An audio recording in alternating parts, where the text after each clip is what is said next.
The sun scorched the dusty earth of Lagos mainland, where the noise of clanging metal and shouting workers echoed daily across the half-finished luxury hotel.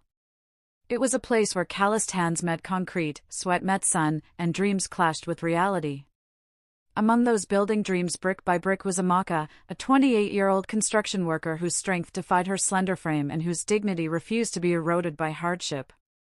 She was used to blending into the background, until the day everything changed. That morning, a black Range Rover with tinted windows and diplomatic plates skidded to a halt outside the construction site. No one noticed at first. After all, flashy cars were not uncommon in that neighborhood. But the driver wasn't moving. The engine sputtered and died. The man behind the wheel stepped out, his white shirt drenched in sweat, his forehead bleeding lightly from a cut.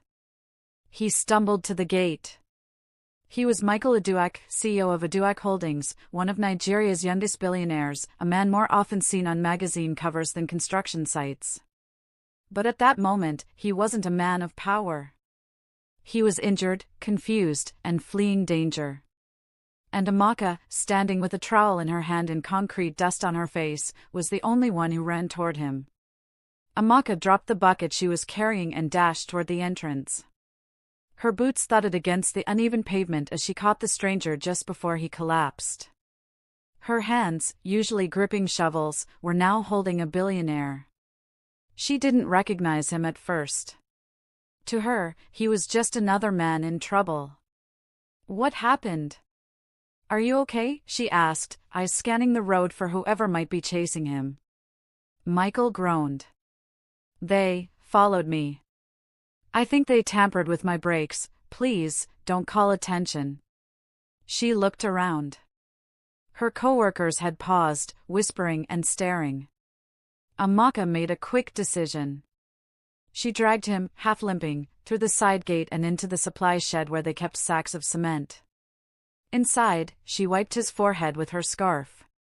The cut wasn't deep, but the man looked disoriented. He slumped against the wall. "Water," he muttered. She passed him her flask without hesitation. "Who followed you? Should I call the police?" He shook his head. No police." "Why?" "Because I don't know who I can trust," he whispered, locking eyes with her. For a split second, Amaka hesitated. That fear in his voice, it wasn't theatrical. It was real. The billionaire's breathing slowed as he gulped water. He explained between breaths, an anonymous tip led him to discover financial discrepancies in one of his subsidiaries. When he confronted the internal auditor, she panicked and tried to flee. That same night, a hit-and-run incident nearly claimed his life. And now, today, his brakes failed as he was en route to the State House. "Someone wants me dead," he concluded grimly. Amaka sat back, stunned. "Why come here? This site? It was the only place near when I lost control. I needed cover." "You saved me," he said, staring at her. She snorted. "You talk like you're in a movie." His lips curved into a weak smile. "You'd be surprised. My life's been playing out like one." The billionaire rested for an hour before Amaka sneaked him out the back, covering his bloodied shirt with her oversized reflective vest and helping him blend in as a laborer. She flagged a Kiki Napep and rode with him to a safe compound in Aja, where he had a discreet backup residence. Before he left, he paused, staring at her mud-streaked face and thick gloves. "What's your name?" he asked. "Amaka. You've done more for me in 2 hours than most people in my life." She waved it off. Just being human. But Michael didn't forget her. And that was the beginning. A week later, Amaka was back at work. Life moved on. She tried not to think about the mysterious billionaire with the haunted eyes. After all, people like him didn't dwell on people like her. But on Thursday morning, a sleek Mercedes van pulled up. The site supervisor called out loudly, "Amaka. Someone dey find you." She wiped her brow and walked over, heart racing. It was Michael.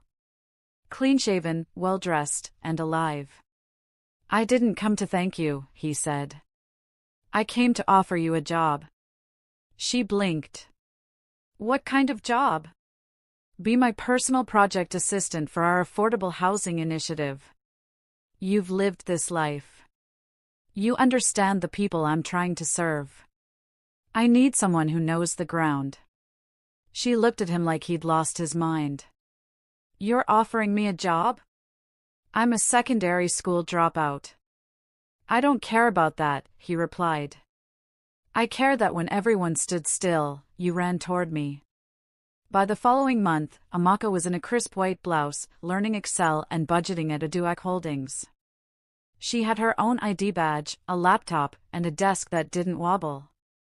She couldn't believe it. But the transition wasn't easy. Board meetings made her sweat. Colleagues whispered about the construction girl who somehow landed a job beside the CEO. People assumed she was sleeping with him. She wasn't. Not yet. She worked hard, sometimes staying late to understand company documents, sometimes crying in the restroom when the pressure became too much. But Michael? He noticed. He began to walk her through reports personally. He defended her in meetings. He brought her jollof when she worked overtime. Somewhere between shared Uber rides and lunch on rooftops, something changed. One evening, on the balcony of the new school project site, Michael stood beside her watching the children play below. "I haven't felt this peace in years," he said softly.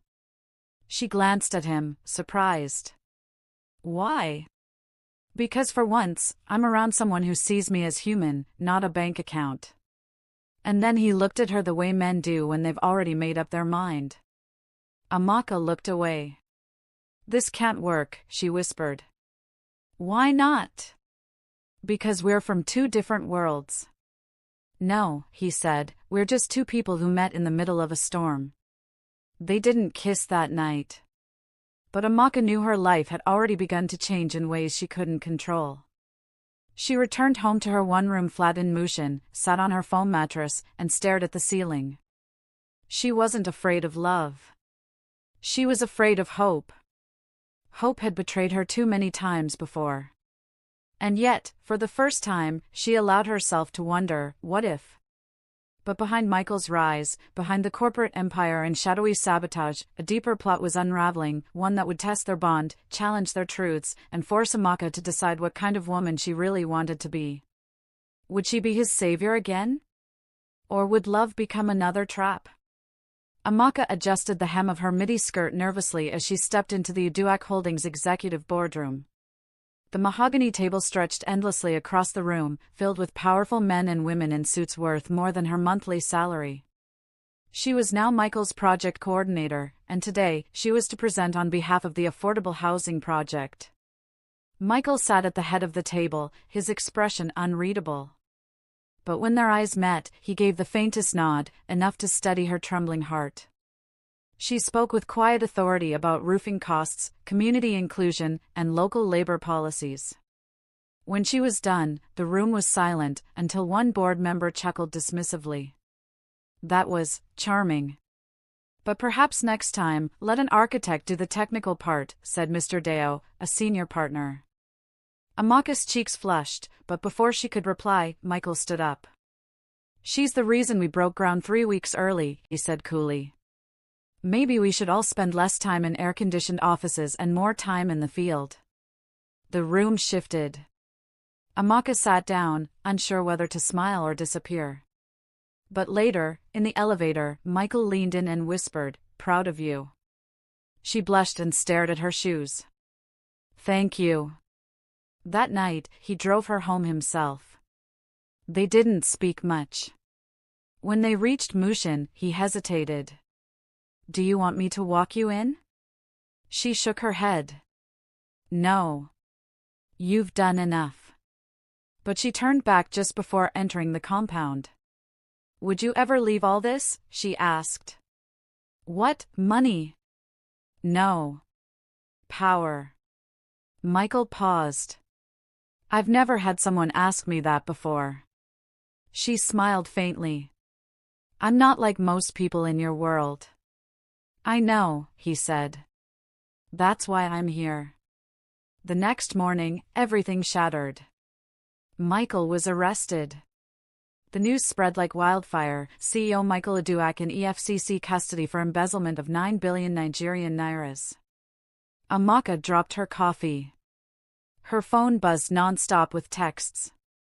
At the office, reporters hounded the gates. She was ordered to stay home indefinitely.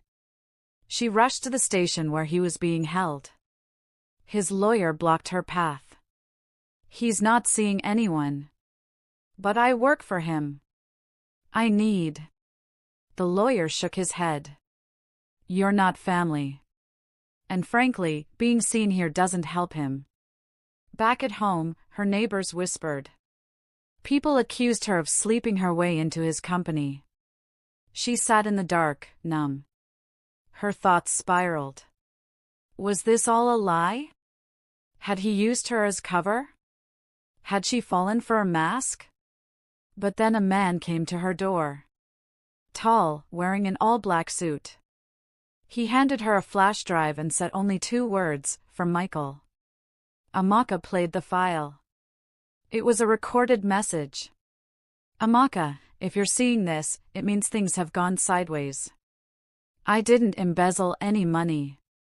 Someone inside Aduak Holdings framed me, someone who stood to gain if I was removed. Check the construction vendor files you worked on. There's a fake company hidden in plain sight. The money was laundered through them. You're the only one I trust to find it. She didn't sleep that night. By morning, she had hacked together every document, every payment receipt, every tender. And there it was, Akpan Ventures Limited. A ghost company billing millions with no registered address. Amaka packaged the file and sent it to a well-known investigative journalist anonymously. 2 days later, headlines screamed. Whistleblower exposes fraud ring within Aduak Holdings, not the CEO, but his COO at fault. The story exploded. Michael was released within 48 hours. His first stop wasn't the office. It was Amaka's compound. She opened the door and gasped. He looked worn, but his eyes were alive again. You did it, he said simply. You trusted me, she replied. For a moment, they stood there. Then he reached into his pocket and pulled out a simple bracelet, a silver chain with a miniature hammer charm. It's not a ring, he said, but I wanted to start with something that reminds you who you are, and who you made me become. Amaka looked at it for a long time. I'm still just a girl with cement under her nails. And I'm still a man who almost died before learning what loyalty looks like, Michael replied. She took the bracelet. Their fingers brushed. And something like peace finally settled between them. 6 months later. Amaka stood before a massive banner that read, Aduak Foundation Affordable Housing Phase 1, Commissioning Ceremony. The journey to this moment had been filled with long nights, countless inspections, and more than one personal crisis. But now, dozens of housing units stood proudly behind her, homes built not for the elite, but for single mothers, displaced artisans, and orphan teens who never imagined they could own 4 walls and a roof. And at the heart of it all stood Amaka, once dismissed as just a construction worker. Now the face of the foundation's most successful community project. Michael watched her from the side of the podium, his pride evident. He hadn't proposed. He hadn't rushed. But in every way that mattered, he had shown up, for her, for the cause, for change. The crowd roared as Amaka stepped forward to speak. But instead of following her speech notes, she looked into the faces of the people. I used to believe some people were born to stay small, she began. I believed concrete and sweat was all I'd ever know. But sometimes, destiny waits for you in dust and chaos. She paused. I met a man in distress. And I didn't see wealth, I saw fear. I helped him, not knowing he would one day help me rebuild more than houses, but lives. Michael swallowed hard as the audience clapped. Today, Amaka continued, is not just about buildings. It's about dignity. Everyone deserves a place to call home. Everyone deserves to be seen. The crowd stood, clapping. A tear slid down the cheek of a woman in a faded wrapper holding a baby. One by one, people began to chant her name. Amaka! Amaka! Amaka! Later that evening, after the crowd had dispersed, Michael and Amaka sat beneath a mango tree near one of the new units. The evening breeze was cool. Kids played nearby, chasing a deflated football. "You were born for this," he said quietly. "No," she replied, "I was born into struggle." "But struggle doesn't have to define the rest of your story." Michael smiled. "You remind me every day what real power looks like." She turned to face him. "So what now? Do we keep building houses? Or do we start building a life?" There was silence. Then he reached into his pocket again, not for jewelry this time, but a small envelope. Amaka raised a brow. "Another gift?" He handed it over. Inside were 2 plane tickets and a brochure for a vocational institute in Cape Town, with her name on a scholarship form. "I want you to study construction management, officially. Not because you need it to prove anything, but because I know the world will listen more if you have that paper. And when they listen, you'll shake them to their core." She looked at the ticket, stunned. "Why are you doing all this for me?" He leaned in and said quietly, "Because the first time I ever truly felt safe was when your hands touched my bleeding forehead." Weeks later, Amaka boarded that plane, not as a damsel saved by wealth, but as a woman who saved herself, brick by brick. She promised Michael she'd be back in a year. But before she left, she wrote him a letter. "Michael, I don't know where this road leads. Maybe we'll end up together. Maybe we won't. But you gave me the courage to dream again. And I'll forever be the girl who ran toward a man in distress, only to discover my own strength." Asterisk. Sometimes, life gives us unexpected intersections between rich and poor, pain and power, survival and destiny. How a billionaire fell in love with a female construction worker isn't just about romance. It's about what happens when humanity wins. When the helper becomes the hero. And when love isn't built on class or charm, but on character. So tell us. Would you have helped a stranger in distress? Or walked away like the rest? Let us know in the comments below. Don't forget to like, share, and subscribe for more powerful African stories that echo real struggles and real strength.